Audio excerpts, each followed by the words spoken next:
آج یہ کذاب نہیں ہے، یہ کذاب نہیں ہے، یہ اللہ کا رسول ہے. یہ اللہ تم سے کلام کر رہا ہے اس بشر کے ذریعے. یہ اللہ کی زبان ہے. اگر تم حق پر ہو تو آؤ رد کرو، مجھے کذاب ثابت کرو. گالیاں دینے سے میرا کچھ نہیں بگڑے گا. میں نے کیا کرنا ہے؟ مجھے کوئی گالی دیتا ہے، میرے خلاف کچھ بھی کرتا ہے، میں نے صبر کرنا ہے. میری نسخی للہ، میرا جو نسخ ہے وہ اللہ کے لیے. نسخ کسے کہتے ہیں بھائی؟ نسخ کہتے ہیں کہ اگر آپ کوئی کام کسی کے لیے کر رہے ہیں تو پھر اگر کوئی آپ سے دشمنی کرتا ہے تو اس کی وجہ سے کر رہا ہے نا، اس کے کام کی وجہ سے، تو بدلہ تو اسے لینا چاہیے، غصہ تو اسے آنا چاہیے. تو میں تو اللہ کا کام کر رہا ہوں. اگر تم میرے ساتھ دشمنی کر رہے ہو، دشمنی تو اللہ کے ساتھ کر رہے ہو. مجھے تو میرے رب نے یہ کہا کہ تو کھول کھول کر پہنچا دے، بس تجھے غصہ نہیں کرنا، تجھے پریشان نہیں ہونا، تجھے ٹینشن نہیں لینی. یہ جو کرتے ہیں ان کو کرنے دے. میں کوئی اندھا نہیں ہوں، میں کوئی ان کا اللہ وہ جو آسمانوں پر چڑھ کے بیٹھا ہے وہ نہیں ہوں، وہ جن کے جو ہے وہ بے بنیاد عقائد و نظریات ہیں اللہ کے نام پر. اگر تمہارا وہ اللہ سچا ہے تو ٹھیک ہے، اسے بھی اتار دو، لے آؤ اسے، آج کر لیں مقابلہ. اس کے بارے میں بھی جو تم نے اللہ گاڑ رکھا ہے، وہ جو یہودیوں کا اللہ ہے، مجھے کہتے ہو یہ یہودی ہے، مجھے کہتے ہو یہ ہندو ہے، مجھے کہتے ہو یہ عیسائی ہے. عیسائی تم ہو، یہودی تم ہو، ہندو تم ہو، سارے سگے بھائی ہو. فرق یہ ہے بچھڑے ہوئے ہو آپس میں اختلافات کی وجہ سے. تمہارا بھی اللہ اوپر چڑھ کے بیٹھا ہوا ہے، یہودیوں کا بھی، عیسائیوں کا بھی. تو تم میرے میں فرق کیا ہے؟ آگے چل کے سب کچھ واضح کریں گے کہ جتنے بھی مذاہب ہیں، یہ جو آج کا جو اسلام ہے آج کا، یہود کو مسلمان کا، یہ سارے مذاہب کے ماننے والے سگے بھائی ہیں، محض بچھڑے ہوئے ہیں. اختلافات ہیں، اختلافات صرف رنگ نسل کی بنیاد پر ہیں اور کسی کوئی اختلافات نہیں ہے. عقائد نظریات سب ایک ہیں، سب سیم ہیں، کوئی فرق نہیں ہے. بہرحال اس سے زیادہ مجھے نہیں لگتا کہ اس نشست میں آپ سے بات کرنے کی ضرورت ہے. باقی اگلی نشستیں جو ہیں ان میں مزید ہر لحاظ سے آپ کے اوپر واضح کریں گے. میرے بارے میں قرآن میں جی کہاں لکھا ہے، اس کے لیے آپ کو بار بار کہا جا رہا ہے بھائی ایک نہیں، دو نہیں، تین نہیں، درجنوں مقامات، سینکڑوں مقامات پر میرا ذکر ہے. آدھے سے زیادہ قرآن میری تاریخ ہے، اس میں ساری ڈیٹیلز موجود ہیں، کھول کے رکھ دیا گیا. اگر آپ لوگ کہتے ہو کہ میں باطل ہوں تو میرا رد کرو. یہ کیا ہے؟ زبان سے مجھے گالیاں دیتے ہیں، میرے خلاف الزامات لگاتے ہیں، ملامتیں کرتے ہیں، تہمتیں لگاتے ہیں اور کہتے ہیں جی رد کر دیا. عجیب رد ہے. وہ کل کے اندر جو تم میرے خلاف باتیں کرتے تم الٹا خود پھنس جاتے ہو. یہ تو باطل کی نشانی ہے، یہ تو منافقوں کی نشانی ہے. مومن ایسا تھوڑی کرتا ہے. وہ مومن تو اللہ کا وجود ہے. اللہ کا اسم المومن تو اللہ کا وجود ہے. مومن کا تو ہر کام اللہ کا کام. اگر آپ کہتے ہو ہم مومن ہیں اور گالیاں دیتے ہو، بکواسات، اس کا مطلب ہے اللہ گالیاں دیتا ہے، اللہ بکواس کرتا ہے، اللہ اس طرح کی حرکتیں کرتا ہے. تو اپنے اعمال تو دیکھو. پھر تم کہتے ہو کہ ہمارا رسول محمد ہے، تو اللہ اس قرآن میں کیا کہہ رہا ہے؟ اللہ تو قرآن میں کہہ رہا ہے کہ رسول میں تمہارے لیے اسوۃ حسنہ ہے. تم کو کیا کرنا ہے؟ تم کو رسول میں، جو تمہارا رسول ہے اس میں اسوۃ حسنہ اخذ کرنا ہے.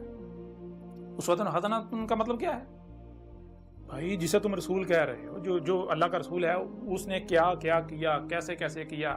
یعنی وہ پیدا ہوا تمہاری طرح، اس کے بعد وہ پلا بڑا تمہاری طرح، وہ اس کے بعد حق اس نے پہچانا. کیسے پہچانا؟ جیسے اس نے پہچانا اسی طرح تم نے پہچاننا ہے. جیسے اس نے ہدایت پائی اس طرح، جیسے جو اس نے کیا ویسے وہی تم نے کرنا. جیسے ہر عمل اس طرح کرنا جیسے اس نے کیا. اگر کسی کے ساتھ بات ہوئی تو جیسے اس نے کی ویسے تم نے کرنا ہے. اگر آپ یہ کہتے ہو کہ محمد ہمارا رسول ہے اور پھر آپ کا کردار دیکھا جائے تو اس کا مطلب تو پھر یہ ہوا کہ اگر تم لوگ گالیاں دے رہے ہو تو تم تو کہہ رہے ہو محمد ہمارا رسول ہے، تو تمہارے لیے محمد بھی حسنہ، تو اس کا مطلب محمد نے بھی گالیاں دی تھیں. محمد بھی اس طرح گالیاں دیتا تھا کہ محمد نے بھی یہ سب کیا؟ نہیں، نہ تو محمد ایسا تھا، نہ محمد نے ایسا کیا. تم لوگ الٹا محمد کو پوری دنیا میں بدنام کر رہے ہو. سب سے بڑے دشمن محمد کے تم لوگ ہو، جو اپنے کردار سے ہر لمحے محمد کی جو ہے وہ گستاخی کرتے ہو، محمد کے ساتھ دشمنی کرتے ہو اور دوسروں کے پیچھے پڑے ہوئے. اپنے کردار کو تو دیکھو. ایک اس خاتون کو لے لیں، وہ خاتون جو ہے جس کے اوپر تم نے وبال کھڑا ہوا ہے جی اس کو قتل کرو. بڑے بڑے ملاٹے، بڑے بڑے ملا، مذہب کے ٹھیکیدار، وہ بھی نعرے لگا رہے ہیں قتل کرو، پھانسی دو.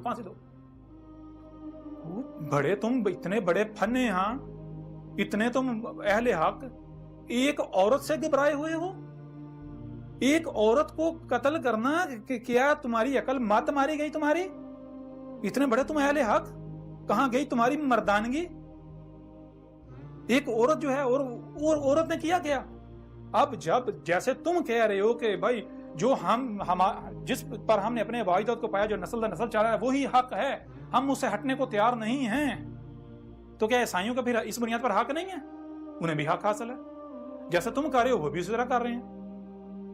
اب ذرا غور کرو، اگر کھیتوں میں کام کرتے ہوئے ایک عیسائی عورت اپنی بچی کو پانی پلا دیتی ہے مسلمان عورتوں کے کسی برتن میں گرمی کی وجہ سے، اور مسلمان عورتیں اسے گالیاں دیتی ہیں، برتن کو توڑ دیتی ہیں کہ تیری جرت کیسے ہوئی کہ تو عیسائی جو ہے اتنی پلید عیسائی، آپ کو پتا ہے پاکستان کے پنجاب کے اندر جو عیسائی ہیں ان کو چوڑے کہا جاتا ہے، عیسائی جو ہے اس کو برتن کے قریب کسی نے گزرنے دیا جاتا، عیسائی اگر کسی برتن کو ہاتھ لگا دے وہ برتن مسلمان استعمال نہیں کرتے، جائیں پنجاب کے اندر سے جا کے پوچھیں، جائیں پنجاب کے جتنا بھی جو ہے وہ دیہاتی ایریا وہاں سے جا کے سوال کریں، پوچھیں، عیسائیوں کو تو محلے کے اندر نہیں رہنے دیا جاتا، عیسائیوں کو تو گاؤں سے باہر جو ہے وہ رہنے کی بھی اجازت نہیں دی جاتی، عیسائیوں کو تو چوڑے کہا جاتا ہے، اور عیسائیوں کو اپنے برتنوں کے قریب سے گزرنے نہیں دیا جاتا، اگر عیسائی کسی برتن کو ہاتھ لگا دے تو وہ برتن پھینک دیا جاتا ہے، اس کو برتن کو 100 بار دھوتے ہیں، اس کے اوپر کلمے پڑھ کے اسے پاک کرتے ہیں۔ اس عورت نے اپنی بیٹی کو پانی پلا دیا، گرمی تھی، ظاہر بات ہے اپنا اس کے پاس پانی ختم ہو گیا، اس کی بیٹی پیاس سے گرمی کی شدت ضرور ہے، اس نے اپنی چھوٹی بچی کو پانی پلا دیا مسلمانوں کے گلاس میں، تو کیا ہوا؟ وہ عورتیں اس کے اوپر ٹوٹ پڑی، تیری جرت کیسے ہوئی، تو ایک عیسائیہ ہو کے ہمارے گلاس میں تو نے ہمارا گلاس پلید کر دیا، تو نے ہمارا پانی پلید کر دیا، اب ہم کہاں سے پانی لے کر آئیں گے؟ ہم تیرے لیے لے کر آئے تھے، اتنی گرمی میں ہم پانی لے کر آئے تھے، ہم تو یہاں فالسا اکٹھا کرنے آئے تھے، ہم نے تو پانی لے کر سارا دن ہم نے اس پر گزارا کرنا، تو نے ہمارا پانی پلید کر دیا، تو نے ہمارا برتن پلید کر دیا، ہمارا ایک تو پانی ضائع کر دیا، پانی پلید کر دیا، دوسرا ہمارے برتن پلید کر دیے، تیسرا ہم گرمی سے یہاں مریں گے تیری وجہ سے، ہم اگر یہاں کام چھوڑ کر جاتے ہیں ہماری جو ہے وہ دہاڑی جو ہے وہ ضائع ہو جائے گی، تیری جرت کیسے ہوئی؟ اس کو گالیاں دی، اس کو یہاں تک تھپڑ مارے، اور اس کے بعد اس عورت نے کیا کہا؟ اس عورت نے صرف یہ کہا کہ کیا تمہارے نبی نے یہی تعلیم تمہیں دی ہے؟ یعنی کہ تم جو کچھ کر رہی ہو پھر یہی تو تمہارے نبی نے کیا ہے نا؟ تو سچی تھی وہ، اگر یہ کردار اگر خود کو مسلمان کہلوانے کو یہ کردار ہے، ان کا یہ کردار ہے، تو پھر یہ کردار کس نے سکھایا ہے؟ آپ کیا کہتے ہو؟ آپ کہتے ہیں محمد ہمارا رسول ہے، تو رسول کیا ہوتا ہے؟ رسول میں اللہ کہہ رہا ہے رسول میں تم کو کیا کرنا، ہنسنا جو ہے خاص کرنا ہے، جو رسول نے کیا جیسا رسول نے کیا وہی کرنا ہے، ویسے ہی کرنا ہے۔ تو اگر جو ہے تم یہ کرتے ہو تو تم تو لوگوں کو، دوسری اقوام کو، دوسرے مذہب کو، دوسرے کہہ رہے ہو کہ دیکھو ہمارے رسول نے ہماری یہ تربیت کی، ہمارے رسول نے ہمیں یہ تربیت کی ہماری۔ اب وہ یہ نہ کہتے تو یہ اب توہین رسالت ہو گئی، سب سے بڑے مجرم تم لوگ ہو، سب سے بڑے توہین تو تم کرتے ہو، سارے کے سارے ملا اکٹھے ہو جو تم لوگوں نے یہ جو توہین رسالت کی ہے نا، توہین رسالت کی سزا، گستاخ رسول کی سزا سر تن سے جدا، گستاخ رسول کی سزا صرف موت۔ جان لو آج تمہارے سامنے اللہ کا رسول بیٹھا ہوا ہے، تم نہ صرف ہر رسول کی جو ہے ہر زمانے میں تم لوگوں نے اور اسی طرح تمہارے آباء و اجداد نے تحقیر کی، تذلیل کی، گستاخیاں کی، مجرم بنے، بلکہ آج بھی تم یہی کر رہے ہو۔ آج تمہارے سامنے اللہ کا رسول بیٹھا ہوا ہے، آج تم نہیں مان رہے۔ کیا نوح کو مانا گیا تھا؟ اور نوح کی موجودگی میں بھی کوئی نہ نوح کو مانا، لیکن جب عذاب آیا سب مان گئے۔ ہود کی موجودگی میں کوئی نہیں مانا، جب عذاب آیا سب مان گئے۔ صالح کی موجودگی میں کوئی نہیں مانا، جب عذاب آیا سب مان گئے۔ یعنی جب تک زبان سے دعوت دی جاتی رہی کوئی نہیں مانا، نہیں ہم اپنے باؤ داد کے پیچھے چلیں گے، باؤ داد کے پیچھے چلیں گے، باؤ داد کے پیچھے چلیں گے، ہم اس سے نہیں ہٹیں گے، یہ اکیلا سچا۔ اور جب ڈنڈا چلا، ڈنڈا حرکت میں آیا، ہاتھ حرکت میں آیا، جب تک زبان کام کرتی ہے، زبان اپنا کام کرتی ہے، نہیں کوئی نہیں مانتا۔ بہت کام ہے جو تھوڑے ہیں جو مانتے ہیں، لیکن جب ڈنڈا حرکت میں آتا سارے مان جاتے ہیں۔ تو تم ڈنڈے سے سمجھنے والی قوم ہو، مانو گے، تم سارے مانو گے کہ مانے کو سب سے بڑے گستاخ رسول تم ہو۔ آج جو کچھ تم کر رہے ہو، تم نہ صرف محمد کے گستاخ ہو، تم ہر رسول کے گستاخ ہو۔ آج اللہ نے اپنا رسول بھیج دیا، تم اس کے گستاخ ہو، اور تمہاری سزا اللہ نے کیوں تجویز کرنی؟ تم نے خود تجویز کی ہوئی ہے، تم خود یہ سزا تجویز کر کے بیٹھے ہوئے ہو کہ گستاخ رسول کی سزا سرطان سے جدا، گستاخ رسول کی سزا موت ہے، صرف موت ہے، تو یہی سزا تمہیں دی جائے گی، پریشان کیوں ہوتے ہو؟ تم نے خود تجویز کی ہے، تو جو گستاخ رسول ہوگا اس کو یہ سزا دی جائے گی، ملے گی کون دے گا؟ اللہ دے گا۔ دیکھنا پریشانی والی تو بات ہی کوئی نہیں۔ یہ جو تم کہہ رہے ہو کہ اللہ تیرے اوپر عذاب لائے، اللہ تجھے یہ کرے، اللہ تجھے غرق کرے، یہ کرے وہ کرے، کیوں کہہ رہے ہو؟ اگر میں یہ جو میں دعوت دے رہا ہوں اگر میں یہ دعوت نہ دیتا تو کیا پھر بھی تم یہ کہتے؟ نہیں کہتے۔ کیوں کہہ رہے؟ تم کہہ رہے ہو یہ کذاب ہے، تم یہ گالیاں مجھے نہیں کذاب کو دے رہے ہو، یہ الزامات، یہ سارا کچھ کذاب۔ تو ظاہر بات ہے پھر یہ ان گالیوں کا، ان فتووں کا، ان الزامات کا حقدار کون ہے؟ کذاب ہے نا۔ ظاہر ہے جو کذاب ہوگا وہ اس کا حقدار ہے, اسے یہ سب ملے گا, یہ جو کچھ کیا جا رہا ہے اسی کے کھاتے میں جائے گا. اگر تم لوگ خود میں کذاب ہوں تو ظاہر بات ہے میں حقدار ہوں, اگر میں کذاب نہیں ہوں تم لوگ خود کذاب ہو تو وہ جو کچھ مجھے کہہ رہے ہو واپس ریورس تمہاری طرف جا رہا ہے. اور ابھی تمہیں سمجھ نہ آئے کیونکہ نہیں آئے گا نا, نہیں آئے گا. ساری تاریخ تو پہلے قرآن میں لکھی ہوئی ہے, اور ساری جو کچھ آج تم کر رہے ہو عقل کہتے تمہیں تو یہ حیران ہونا چاہیے اگر تم یہ کتاب پڑھو. جب تک تم کتاب پڑھتے ہو تمہیں پتہ چل جائے گا کہ جو کچھ تم نے کیا, جو کچھ تم کر رہے ہو, ابھی کر رہے ہو, یہ پہلے سے اس میں, یہ جو کتاب ہے الکتاب, اس میں لکھ دیا گیا پوری تفصیل کے ساتھ. آج جو تم کر رہے ہو میرے ساتھ اس میں سارا لکھا ہوا ہے. جب میں سامنے آؤں گا کیا ہوگا, یہ ہوگا, یہ ہوگا, ایسے ایسے ایسے, آگے جو ہونا وہ بھی لکھا ہوا ہے. نہ ہوا تو پھر کہنا یہ کذاب ہے. آ جاؤ میدان میں. بہرحال مزید اب اگلی نشست میں بات کریں گے, اب تک کے لیے اتنا ہی کافی ہے. اگر آپ حق کے طلبگار ہیں تو ٹھنڈے دماغ سے سوچئے. اگر آپ میری بات سنیں گے, اگر اس دعوت کو سنیں گے, سمجھیں گے تو میرا کوئی فائدہ نہیں ہے, میرا کوئی نقصان نہیں. میں نے آپ سے کوئی اجرت نہیں طلب کی, میں آپ سے کوئی چندے نہیں مانگ رہا. مانیں گے آپ کا اپنا فائدہ ہے, نہیں مانیں گے آپ کا اپنا نقصان ہے. مجھے کوئی فائدہ نہیں ہے, میرا نہ کوئی فائدہ ہے, میرا نہ کوئی نقصان ہے. اگر میرے ساتھ دشمنی کریں گے تو مجھے الٹا فائدہ ہے. میرے ساتھ جو دشمنی کرے گا میرے ساتھ مجھے الٹا فائدہ ہے. میرے درجات بلند ہوں گے, مجھے اور کیا چاہیے. میں تو اس میں بھی لکھا ہوا ہے, اس میں کہ اگر میرے ساتھ دشمنی کی جاتی ہے, میں تو چاہتا ہوں میرے ساتھ دشمنی کی جائے. کیوں میرے ساتھ دشمنی کی جاتی ہے؟ جتنی دشمنی کی جائے گی میں اتنے درجات بلند ہوں گے, میں اتنا رفع ہوں گا, اوپر سے اوپر. کرو, کھل کے کرو, عیاشی کرو, لیکن گالیاں دے سکتے ہو, الزامات لگا سکتے ہو, کتوں کی طرح بھونک سکتے ہو. اہل حق ثابت نہیں ہو سکتے, دلائل سے غلط ثابت نہیں کر سکتے. کوئی دنیا کی طاقت مجھے جو ہے وہ کذاب ثابت نہیں کر سکتی, میرا رد نہیں کر سکتی. اگر کسی میں ہمت ہے تو میدان کھلا ہے, سامنے آ جائے.